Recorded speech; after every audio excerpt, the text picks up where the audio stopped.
We all know the feeling of being powerless. Most of us are, in fact, powerless, and many people believe there is nothing they can do about it. They cannot be further from the truth. Know this: power is like a liquid. It is always moving. Know this: power is like a liquid. It is always moving around. You cannot hold it in your hand for very long. However, with the proper knowledge and mindset, you can wield power to influence those around you to how you see fit. Know that people notice your power and will either give way or attempt to cut you down. It is your job to keep everyone around you in check. Here are 7 ways to exert authority over the ones you hate. Number 1. Keep others in suspended terror. Cultivate an air of unpredictability. People are creatures of habit with an insatiable need to see familiarity in other people's actions. Your predictability gives them a sense of control over you. Turn the tables on them. Be deliberately unpredictable. Use behavior that seems to have no consistency or purpose. This will keep them off balance, and they will wear themselves out while trying to explain your moves. Here is an example. Let us say, John is known for being a simple man. He has a simple lifestyle, a simple car, and pays rent. People around him know this and can set an expectation for what he will do. Because they know his schedule, they know he does not have something bad that is going to happen on his schedule.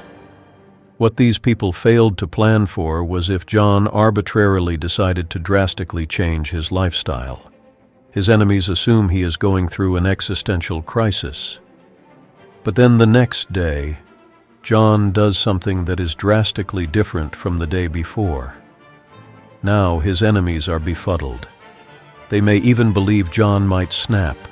They are now afraid of what John will do next because they do not know. You must be like John. People will ask questions. Those who do ask questions are your enemy. Remember that. Number 2. Avoid the unhappy and the unlucky. You can die from someone else's misery. Emotional states are as infectious as diseases. You may feel you are helping the drowning man. Instead, you are precipitating your own dizzying fall.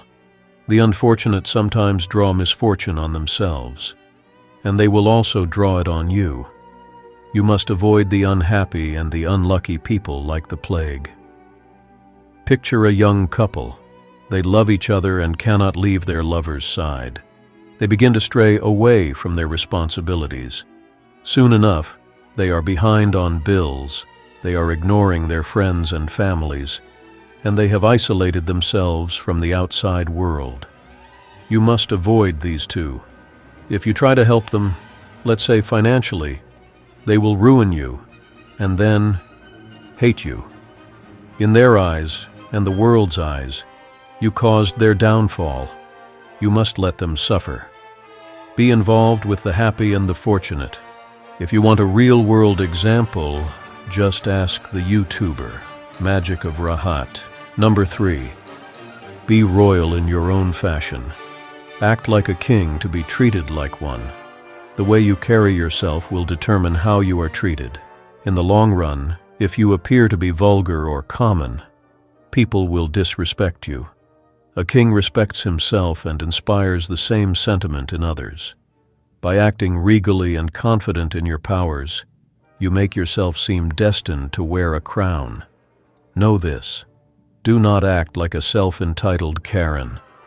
A Karen is a tyrant who will earn disdain from the people around her. Her demands are too upfront. Be like a good king and appeal to the self-interests of others. If your demand seems to be beneficial to the targeted person, they are far more likely to give in to your desires. Number 4. Control the options. Get other people to play with the cards you deal. The best deceptions are the ones that seem to give the other person a choice. Your victim feels he is in control.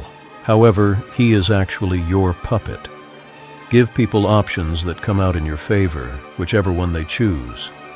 Force them to make choices between the lesser of two evils, both of which serve your purpose. Put them into the horns of a dilemma. Wherever they turn, they are gored. If you know that you are losing power fast, subject everyone to this tactic. Make innocent people choose in the dilemma. Remember, you are looking for power, not morality. Make yourself indispensable to those around you. When they start to turn their backs on you, hit them with this ace of spades. Number 5. Stir up the water to catch the fish. Anger and emotion are strategically counterproductive. You must always stay calm and objective. But if you can make your enemies angry while staying calm yourself, you gain a decided advantage. Put your enemies off balance. Find the chink in their vanity through which you can rattle them and hold their strings. Essentially, you are forcing your enemies to publicly make fools of themselves.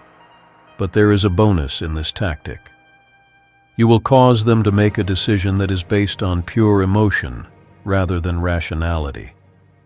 These responses will spell their downfall, because when people are in an emotional state, they try to fix their short-term problems now, rather than focus on long-term problems.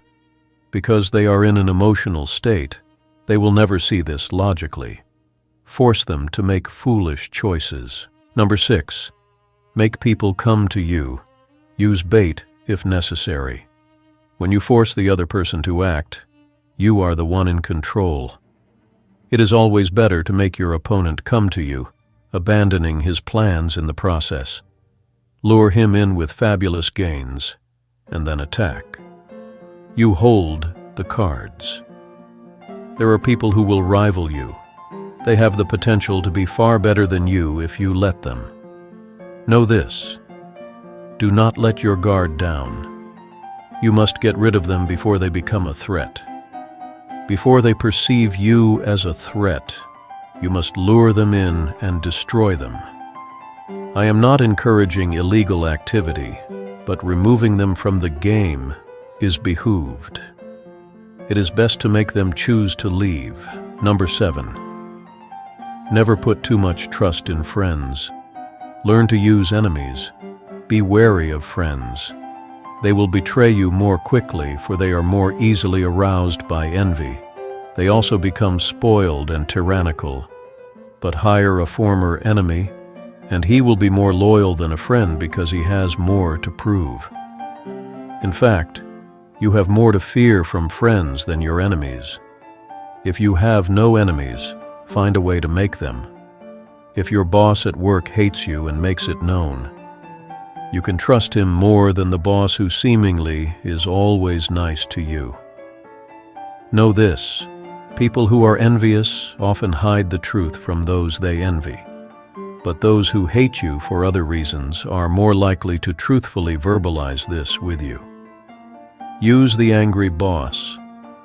Run from the one who spoils you. He will use you as a scapegoat. These were 7 tactics to help you become the most powerful man in the room. Use these at your own risk. Practice these tips, and you will be successful. Like and subscribe for more content. Hit the notification icon if you want to be reminded that more content is available.